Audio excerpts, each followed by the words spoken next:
It started as an ordinary afternoon in Baton Rouge, Louisiana, at the kind of humid, slow-moving day when people hurry between air-conditioned buildings to escape the southern heat. But for one man, that day would change everything. Senator John Neely Kennedy, known for his down-to-earth humor and folksy wisdom, walked into a real estate office dressed in worn jeans, a faded LSU baseball cap, and boots that had clearly seen better days. He wasn't there to make a political statement. He wasn't there for attention. He was simply looking for modest property, a small investment close to home. The young agent behind the front desk, Samantha, didn't recognize him. To her, he looked like any tired farmer who'd wandered in from the countryside. When he politely asked if anyone could help him look at a few listings, she barely looked up from her phone. "Sir, these properties are in the higher range," she said flatly, her tone carrying the faintest hint of condescension. "You might want to check with another agency that handles more broken bar affordable homes." John smiled,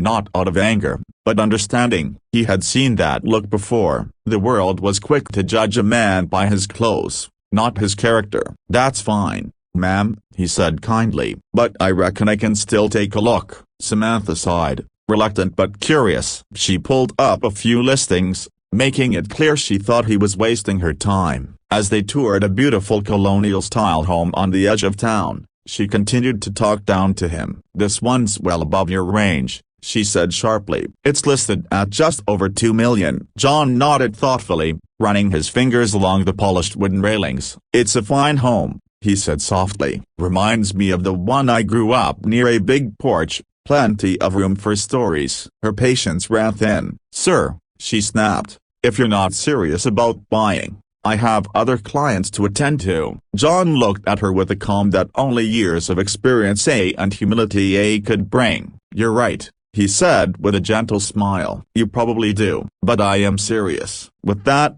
he reached into his pocket, pulled out a simple checkbook, and quietly began writing. Samantha's expression shifted from irritation to confusion. When she glanced at the amount, her jaw dropped. "Ice a broken bar. Is this for the down payment?"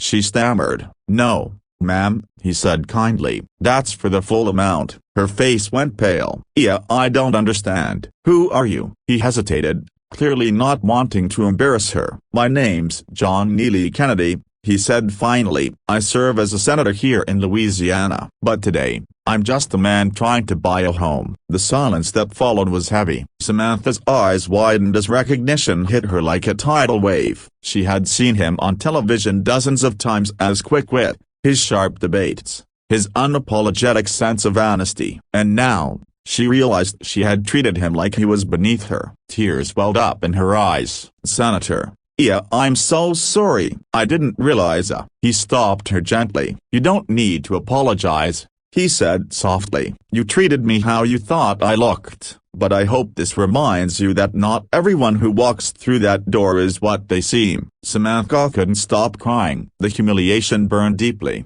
not because she'd insulted a powerful man, but because she'd failed to see the person in front of her. She had let her assumptions speak louder than her compassion. Word of the incident spread quietly through the local community. When asked about it later, Senator Kennedy didn't boast or criticize. He simply said, "You can tell a lot about a person by how they treat someone who can't do anything for them. But sometimes, the lesson isn't about shame, it's about second chances." Weeks later, Samantha reached out to him again. She told him that encounter had changed her. She'd started volunteering at a local housing nonprofit, helping low-income families find affordable homes. "You taught me something I'll never forget," she wrote in a letter. "That respect costs nothing, but it means everything." John read the letter in his quiet office, smiled, and placed it neatly in his desk drawer beside a stack of handwritten notes he'd kept over the years, reminders of the people who'd taught him something too.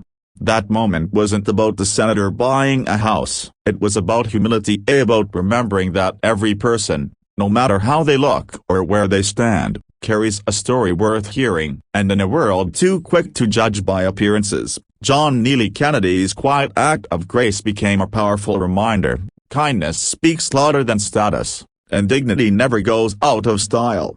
By the end of that summer, Samantha had changed her business motto. It now read on her office wall in gold letters: "A never underestimate the story behind a stranger's eyes." Because sometimes, the people we dismiss at first glance are the ones who teach us the greatest lessons about humanity, humility, and the power of second chances.